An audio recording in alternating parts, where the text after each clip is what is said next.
అందరికీ నమస్తే. నేను మీ Shweta. Welcome to Kotana kitchen. ముందుగా అందరికీ ఉగాది పండుగ శుభాకాంక్షలు.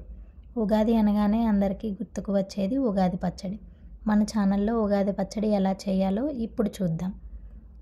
మొదటి రుచి పులుపు. పులుపు కోసం ముందుగా ఒక నిమ్మకాయ సైజు చింతపండును తీసుకొని చింతపండు మునిగే వరకు నీళ్లు పోసి ఒక అరగంట నానబెట్టుకోవాలి. రెండవ రుచి తీపి. తీపి కోసం 3 చెంచాలు బెల్లం తీసుకొని బెల్లం మునిగే వరకు నీళ్లు పోసుకోవాలి. మూడవ రుచి కారం. కారం కోసం 1 చెంచా మిరియాలు తీసుకొని మెత్తని పొడిలా చేసుకోవాలి. నాలుగవ రుచి చేదు. చేదు కోసం వేప పువ్వును తీసుకొని తొడిమలను కాడలను వేరు చేసుకోవాలి. ఐదవ రుచి వగరు. వగరు కోసం లేత మామిడిని చిన్న ముక్కలుగా కోసుకోవాలి. ఒక బౌల్ తీసుకొని ముందుగా నానబెట్టుకున్న చింతపండు రసాన్ని వేసుకోవాలి.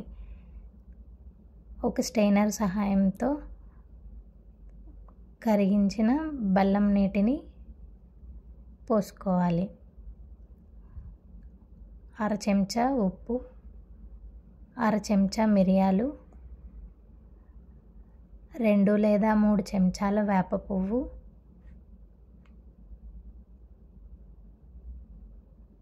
3 చెంచాలు లేత మామిడి ముక్కలు,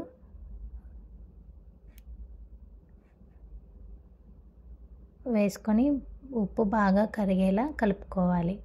అంతే, ఎంతో రుచికరమైన షడ్రుచుల ఉగాది పచ్చడి రెడీ.